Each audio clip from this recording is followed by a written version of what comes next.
Graças a Deus. A paz do Senhor, meus irmãos. Estamos felizes por mais esta oportunidade que aprova o nosso Deus estar juntamente com a amada igreja, visto que hoje é a primeira vez que estou em Sorocaba e também aqui juntamente com os irmãos. Estou feliz por conhecer esta família, que também é a minha família, e que muito em breve não vai precisar mais eu se deslocar de Jaguariaíva para cá, nem vocês daqui para lá, para nós se rever, porque viveremos a eternidade com o Senhor. Aleluia! Este dia está tão próximo. Abra a sua Bíblia no Evangelho de Jesus Cristo segundo escreveu São João, o capítulo de número 8 e o versículo de número 7. O Evangelho do nosso Senhor e Salvador Jesus Cristo segundo escreveu São João, capítulo de número 8 e o verso de número 7. Sou grato ao meu Deus por mais esta oportunidade, por poder estar aqui nesta casa junto com os meus irmãos, conhecendo os nossos irmãos. Grato a Deus pela vida do pastor Daniel, muito obrigado. Me sinto honrado de poder estar assumindo essa tribuna num culto de Santa Ceia, um culto festivo para todos os cristãos da face da terra. O Senhor foi muito bem falado em Jaguariaíva, e o pastor Luiz Fernando representou muito bem o Senhor. Ficou hospedado uns dias em casa, trabalhou bastante, me ajudou muito. Obrigado, pastor, os obreiros, a toda a amada igreja, sua família. Deus abençoe seu ministério. Pastor Luiz Fernando, meu amigo, muito obrigado. Estávamos somando aqui, já dá uns 20 anos mais ou menos de amizade, né? Não sou tão velho, mas também não sou tão novo, mas é uma amizade tão boa que se iniciou, e a gente distante, mas permanecemos com aquela comunhão tão maravilhosa. Trago comigo também a saudação do meu pastor presidente, Ricardo Máximo, que preside ali em Jaguariaíva. Estou debaixo da bênção, da batuta dele. Estou auxiliando como pastor do Templo Sede, responsável pelos cultos de quinta-feira, já tem há um ano. Também auxilio dando aula na escola dominical para os jovens. E na noite de amanhã, se assim o Senhor permitir, estaremos assumindo mais um desafio, culto de Santa Ceia, na coordenação do evangelismo do campo, que recebi esse honrado convite do meu pastor. E deixo aqui a saudação dele para toda a amada igreja. Para quem não me conhece, sou casado há 17 anos. Tenho a minha esposa, que é essa morena, nós chamamos ela de Índia, pastor. Ela é Índia, a mulher mais linda da face dessa terra. Há 17 anos ela tem me suportado e tem me ajudado. A irmã Juliane, também tem o Cauã, que está com 13 anos, e a Cauane, que está com 7 anos. Esta é a família, e eu estou pastoreando esta congregação ali em Jaguariaíva. É a irmã Juliane, o Cauã e a Cauane, e tem sido bênção. Deixo também a saudação ao pastor presidente, reverendo pastor Osmar, da cidade de Sorocaba, que seja transmitido a ele também. Estive ali no Templo Sede à tarde, eu tinha um desejo de conhecer, e o pastor Luiz Fernando cumpriu esse desejo do meu coração. Estive ali, tirei até uma foto, e foi uma bênção de Deus. Meus irmãos, todos acharam a palavra do Senhor? O Evangelho de Jesus Cristo, segundo escreveu São João, capítulo 8, e o versículo de número 7. E, como insistissem perguntando-lhe, endireitou-se e disse-lhes: aquele que dentre vós está sem pecado, seja o primeiro que atire a pedra contra ela. 8. e tornando a inclinar-se, escrevia na terra. Para concluirmos a leitura. 9. Quando ouviram isso, saíram um, a começar pelos mais velhos até aos últimos. Ficaram só Jesus e a mulher que estava no meio. Amém? Meus irmãos, orando a Deus e pedindo o direcionamento de uma palavra para esta noite tão especial, que é um culto de ceia do Senhor. O Senhor me levou até esta palavra para compartilhar com a amada igreja algumas verdades essas que eu encontro aqui no capítulo 8 e que o Senhor revelou ao meu coração, e eu quero compartilhar aqui nesta noite, para entendermos aquilo que o Senhor tem falado ao meu coração. Precisamos voltar ao primeiro versículo do capítulo 8, o qual a epígrafe vai falar sobre a mulher adúltera. E esta palavra que Deus colocou no meu coração é uma palavra que não vem para constranger ou para expor ninguém. Não é uma palavra para ferir a noiva, longe de mim isto, mas para entendermos aquilo que o Senhor quer falar conosco nesta noite, precisamos percorrer pelo versículo 1 até o versículo de número 9. O versículo 1 vai dizer assim do capítulo 8, segundo João escreveu: porém Jesus foi para o Monte das Oliveiras, e pela manhã cedo voltou para o templo, e todo o povo vinha ter com ele, e ele, assentando-se, os ensinava. O versículo 1, João, ele registrou que Jesus, ele estava no Monte das Oliveiras, e sempre que Jesus, ele se deslocava até para o monte, ele tirava um momento para estar falando com o Pai, para estar orando a Deus. Jesus é o maior exemplo, é o maior incentivador da oração. E o meu coração se alegrou aqui nesta noite, porque desde o início já pude sentir a presença gloriosa do Espírito Santo aqui nesta casa.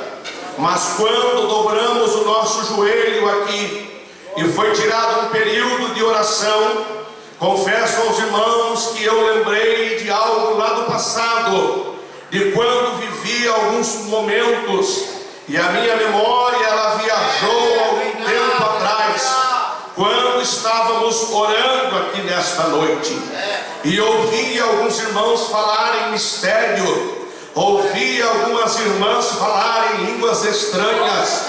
O que é isso, se não é a presença gloriosa do Espírito Santo sendo manifesta dentro da casa? O que é isso, se não é o Espírito Santo com liberdade para agir nos corações? Pois bem, Jesus veio do Monte das Oliveiras, e ele logo pela manhã, bem cedo, diz o texto sagrado, ele voltou para o templo. E quando ele voltou para o templo, descendo do Monte das Oliveiras, o povo vinha ter com ele. E quando o povo vinha ter com ele, ele assentando-se, e eles assentando-se, os ensinava. O povo se aproximou, e o povo se assentou no templo, e Jesus estava ensinando aquele povo, logo pela manhã, nas primeiras horas daquele dia. Então Jesus, ele está agora iniciando um processo em que ele está fundando a igreja na face da terra.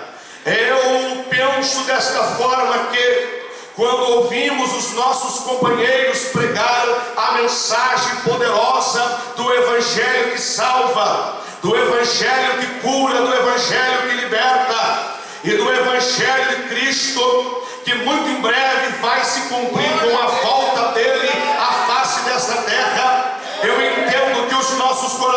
se enche de alegria. E muitas das vezes não conseguimos nos conter a ponto de levantar a mão e glorificar bem alto, a ponto em determinado momento da mensagem, quando ouvimos os companheiros cheios do Espírito Santo pregando a palavra de Jesus, há momentos que sentimos vontade de levantar em pé, há momentos que sentimos vontade até de dar um pulo, porque o coração ele acelera e palpita dentro do peito com o poder glorioso, com o poder impactante da pregação do Evangelho. Agora imagina comigo, permita-me conjecturar e para mim estar entrando dentro do texto. O próprio Jesus Cristo estava ensinando, o próprio Jesus Cristo estava pregando, o culto estava acontecendo nas primeiras horas da manhã e o próprio Cristo está ensinando. Que presença maravilhosa, que algo tremendo, que algo extraordinário, estar num culto que o próprio Jesus está pregando, que o próprio Jesus está ensinando. Eu entendo que havia uma grande multidão de pessoas que já estavam testificando o Cristo que ali estava vos anunciando, o Cristo que ali vos estava ensinando. Um grande grupo de cristãos que estão entendendo agora como é, aleluia, o Evangelho, como é o reino de Deus estabelecido sobre aquele lugar através da pregação de Cristo. Pois bem, o capítulo 8, versículo 3 vai dizer que os escribas e fariseus trouxeram-lhe uma mulher apanhada em adultério e pondo-a no meio disseram-lhe: Mestre, esta mulher foi apanhada no próprio ato adulterando, e na lei nos manda Moisés que as tais sejam apedrejadas. Tu, pois, o que dizes? Entenda uma coisa aqui: Jesus está no culto, a igreja está reunida ouvindo Jesus pregar, mas o texto vai dizer que entrou alguns escribas e fariseus que não estavam nem aí para a reunião, para o culto que estava acontecendo, desrespeitando o momento em que Jesus, o Mestre, estava ensinando. O grupo que está com Jesus é o grupo que está seguindo a Jesus e aprendendo com Jesus. Pois bem, o grupo de escribas e fariseus é um grupo de religiosos que estão agora tentando de uma forma acusar o Mestre, para incriminá-lo e para prender o Mestre. E eles agora entram no culto, não respeitam o culto, não estão nem aí com a liturgia do culto, entram e já fazem uma acusação, tentando de uma certa forma armar para Jesus Cristo. Pois bem, a primeira verdade que eu encontro nesta noite e que o Espírito Santo revela no meu coração é essa: há momentos em que o Senhor está falando com a igreja, há momentos em que o Senhor está usando os seus servos para falar com a igreja, e tem momentos que tem pessoas com espírito de escribas e fariseus que já não respeitam mais, já não reverenciam mais a casa do Senhor, o momento do culto, e tanto faz como tanto fez quem está pregando, quem está falando. Em muitos lugares já perdeu o respeito, em muitos lugares já não tem mais a reverência quando entra na casa do Senhor. Eu não sou muito velho, mas também não sou muito novo, mas eu lembro de um tempo em que meu pai me ensinou e me levava para o culto, quando chegávamos a alguns quarteirões da igreja e ouvíamos um grande brado de oração dos crentes. E quando disse que eu voltei a minha memória no momento em que a igreja estava orando, era sobre isso que eu estava falando. Quando chegavam a algumas esquinas próximo da igreja, ouviam aquele barulho e alguém perguntava: o que é isso? E outro dizia: é os crentes que estão orando, é os crentes que estão buscando a presença de Deus, é os crentes que estão falando com o Deus Todo-Poderoso, é os crentes que estão em comunhão com o Senhor, adorando, agradecendo a Ele naquele lugar. E eu me lembrei nesta noite, quando estávamos aqui de joelho dobrado, e eu quero dar um brado de glória a Deus, porque ainda nós vemos que temos crentes remanescentes que prezam pelos bons costumes de dobrar o joelho e de se colocar na presença de Deus para falar com Deus. Pois bem, eu sinto a presença gloriosa deste Jesus Cristo através do Espírito Santo aqui nesta noite. Por mais que alguns estão tentando atrapalhar, por mais que alguns estão tentando calar a igreja, mas nós, a igreja, não nos calaremos, mas avante caminharemos, pois nenhum passo atrás daremos, mas avante, um passo, dois passos, continuaremos, não nos entregaremos, não nos acovardaremos, não voltaremos atrás, mas continuaremos dizendo que Jesus cura, que Jesus salva, que Jesus liberta, que Jesus transforma, que Jesus muda as vidas, e que muito em breve Ele irá voltar,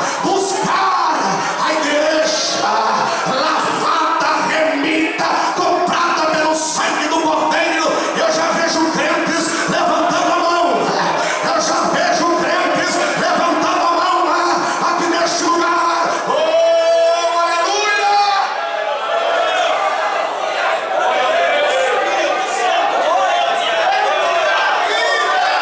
Fariseus e escribas não estão nem aí com o culto, desrespeita, não tem reverência, tanto faz como tanto fez.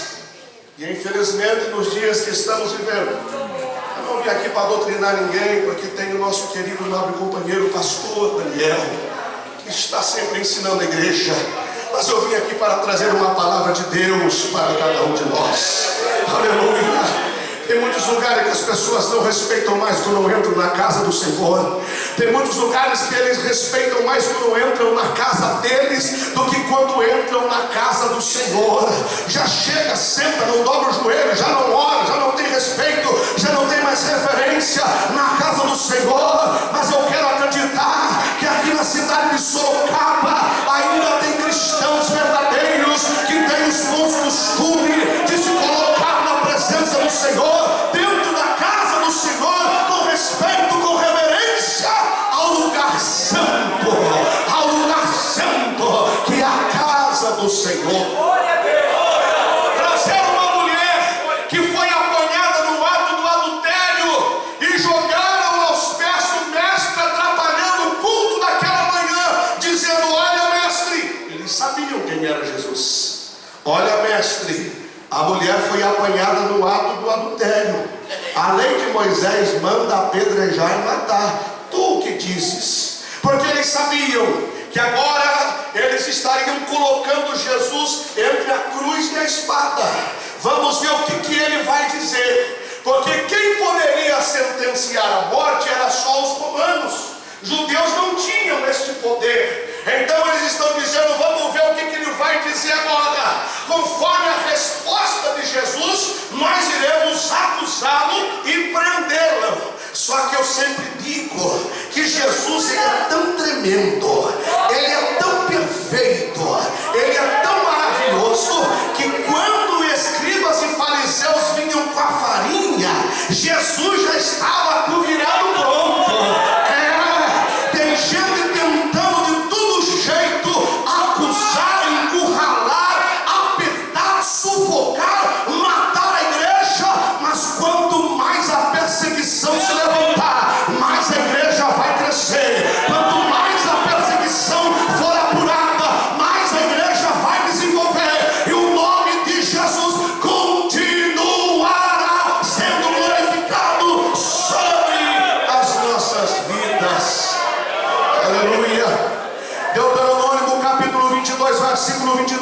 assim: quando um homem for achado deitado com uma mulher casada com o marido, então ambos morrerão. O homem que se deitou com a mulher e a mulher, assim tirarás o mal de Israel. Levíticos capítulo 20, versículo 10 diz assim: também o homem que adulterar com a mulher de outro, havendo adulterado com a mulher do seu próximo, certamente morrerá o adúltero e a adúltera.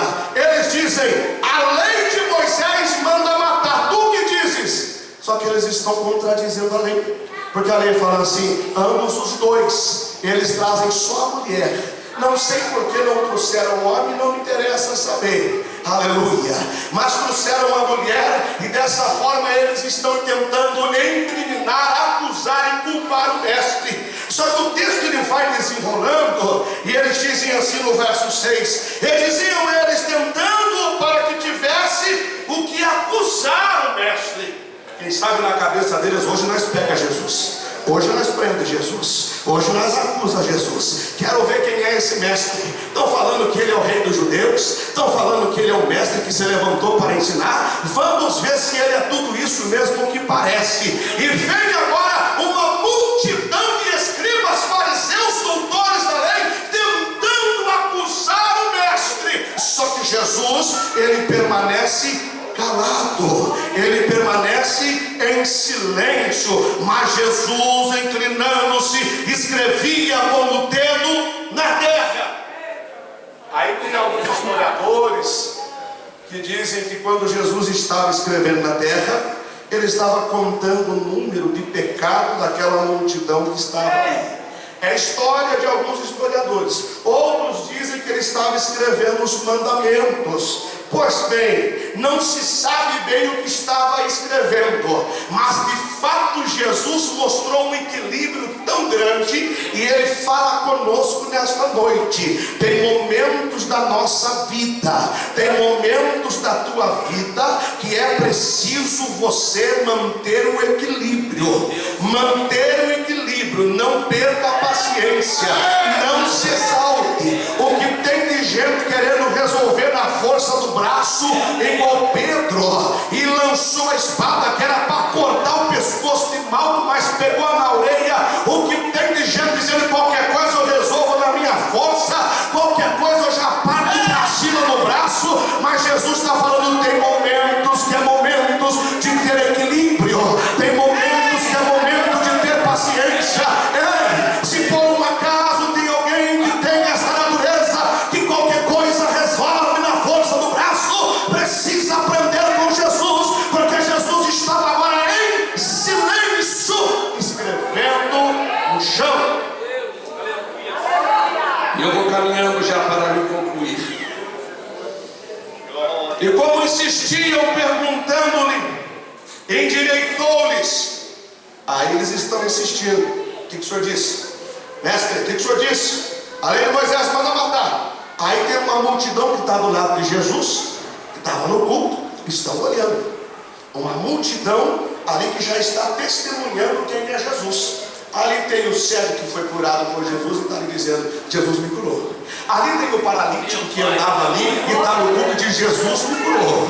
Ali tem o surdo, tem o mudo, ali tem o leproso que está no culto e está dizendo: eu sei quem é Jesus, porque Jesus me curou. Quando a sociedade, quando o sistema me abandonou e lançou para fora do convívio social, Jesus me abraçou, me estendeu as mãos e me acolheu. Eu sei quem é Jesus. E eles estão do lado de Jesus. Está o início da igreja, os primeiros cristãos da face da terra. Porém, do outro lado está a poderosa religião, dizendo: nós acusa, né? Mata, não destrói. E junto com eles, um grande grupo de pessoas que diziam ser religiosos, com pedras nas suas mãos.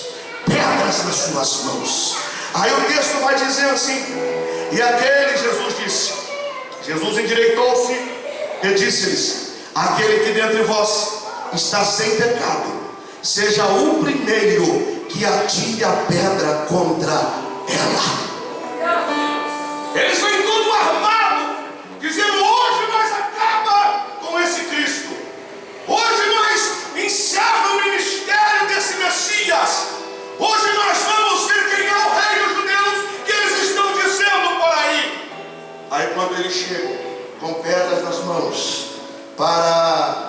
incriminar aquela mulher, de uma certa forma acusar Jesus. Eles estão dizendo: hoje nós mata a mulher e prende Jesus. Hoje nós mata a mulher e prende Jesus. Hoje nós mata a mulher e acusa Jesus. Meus irmãos, e a pergunta que não quer calar dentro disto aqui, que eu vou reler mais uma vez: aquele que dentre vós está sem pecado, seja o primeiro que atire a pedra contra ela. E tornando-a inclinar-se, escrevia na terra.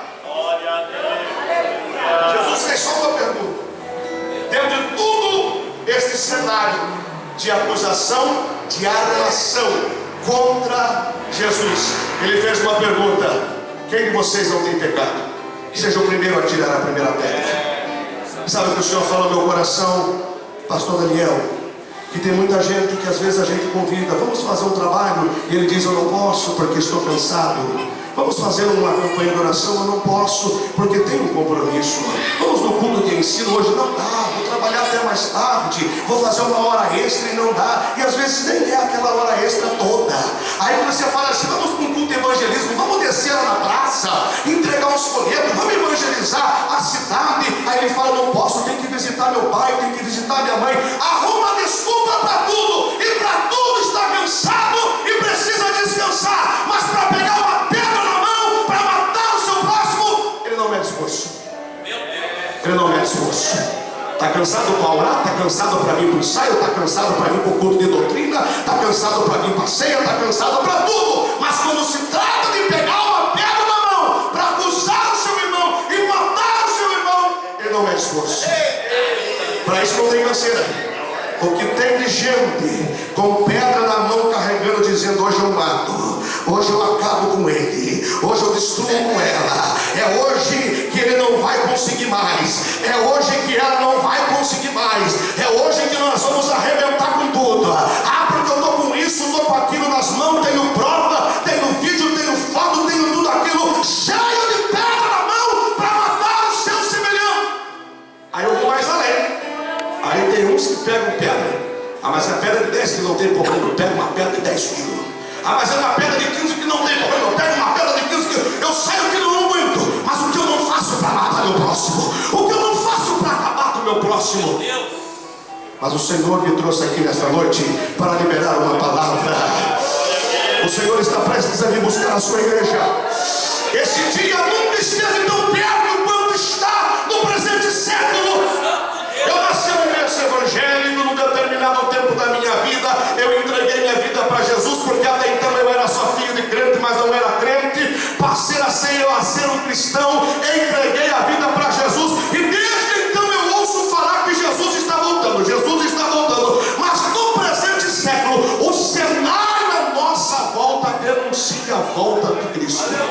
Denuncia a volta de Cristo. Ele está voltando, e muito perto. Está muito perto a volta de Cristo. Irmão, aguenta mais um pouquinho, segura mais um pouquinho aí, dá mais um passo, ora mais um pouco, ajude mais um pouco nesta obra, contribua mais um pouco com o departamento de jovem, contribua mais um pouco com o coral, contribua mais um pouco com o vosso pastor e os obreiros, contribua mais um pouco para o crescimento desta obra, ajude mais um pouco o departamento de adolescente, ajude mais um pouco o departamento de criança, ajude mais um pouco a igreja, ajude mais um pouco os que estão fracos, em vez de carregar pedra na mão. A pergunta que não quer calar: para que você está usando as suas mãos? Quando eu aponto o dedo para lá, tem 3 apontando para mim. Então eu vou dizer no plural: para que estamos usando as nossas mãos? Meu Deus! É um culto de Santa Ceia. Meu pastor falou aqui que hoje é um culto de comunhão. Para que estamos usando as nossas mãos? Olhe para as suas mãos agora. O que você está carregando nas tuas mãos? Pedras, acusações, calúnias, difamações, críticas, apontando erros e defeitos. O que estamos carregando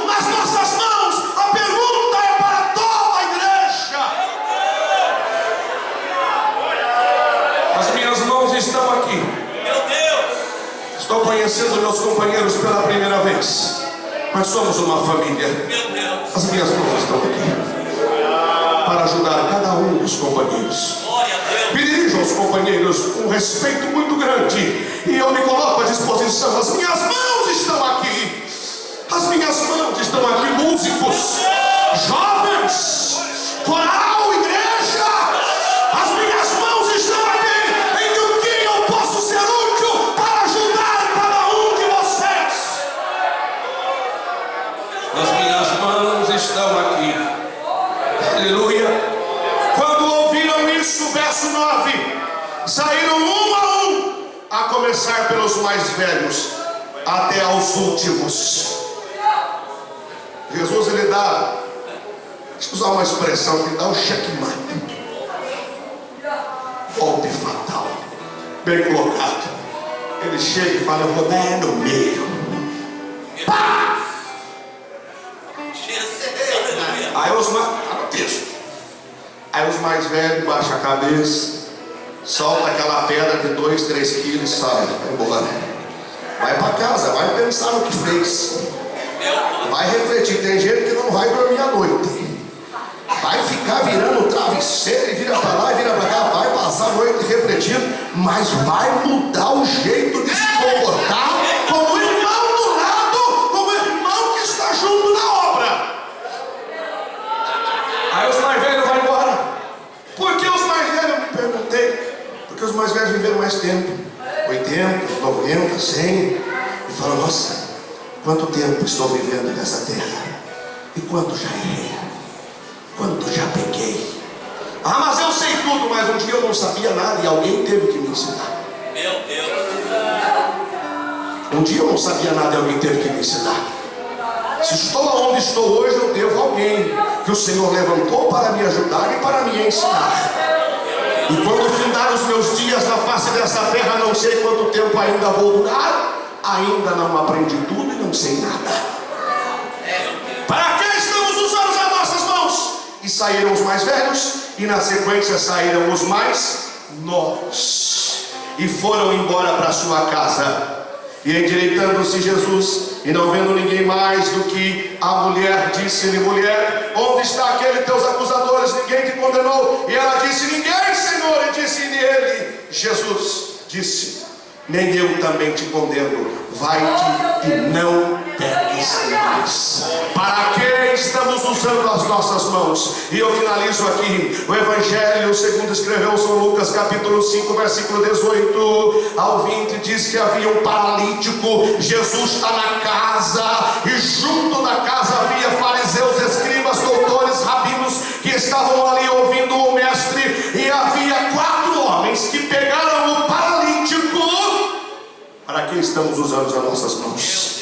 E eles usaram as mãos para levar o necessitado, o caído. Alguém dizia: paralítico é amaldiçoado, a lei manda não ajuda, não estende a mão. A lei fala: esse daí está amaldiçoado, não dá para nada, não serve para nada. Mas 4 homens dá para nós um grande exemplo. Um pega de um lado, aleluia, alabacanda, alabacélia.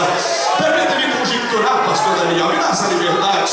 Imagino eu, pastor Luiz Fernando, eu chego aqui em Sorocaba, pego de um lado, pastor Luiz Fernando pega do outro, pastor Daniel pega do outro, o outro companheiro pega do outro, e nós estamos caminhando, levando os necessitados, atribulados, os pecadores, os imperfeitos, os leprosos, os sujos, amaldiçoados, a escória da sociedade. Para onde estamos levando? Estamos levando para casa.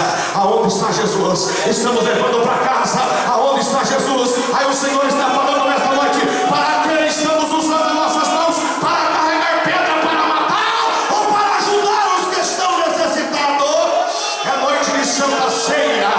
É noite de Santa Ceia do Senhor. Para que estamos usando as nossas mãos? Chegaram na porta da casa e não havia espaço para entrar, porque havia uma grande multidão de escribas, doutores, saduceus, rabinos da lei, fariseus.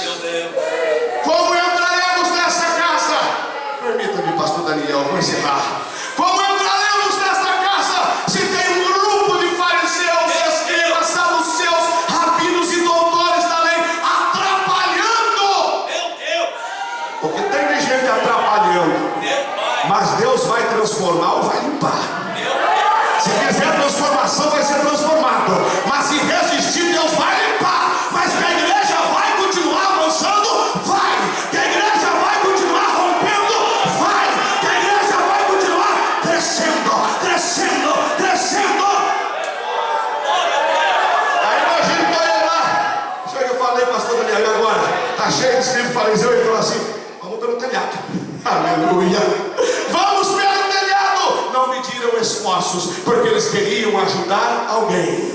E abriram um buraco no telhado, desceram o paralítico. Quando Jesus olha para aqueles 4 homens, ele diz: tamanha é a fé de vós. E através da fé deles, aquele homem foi curado.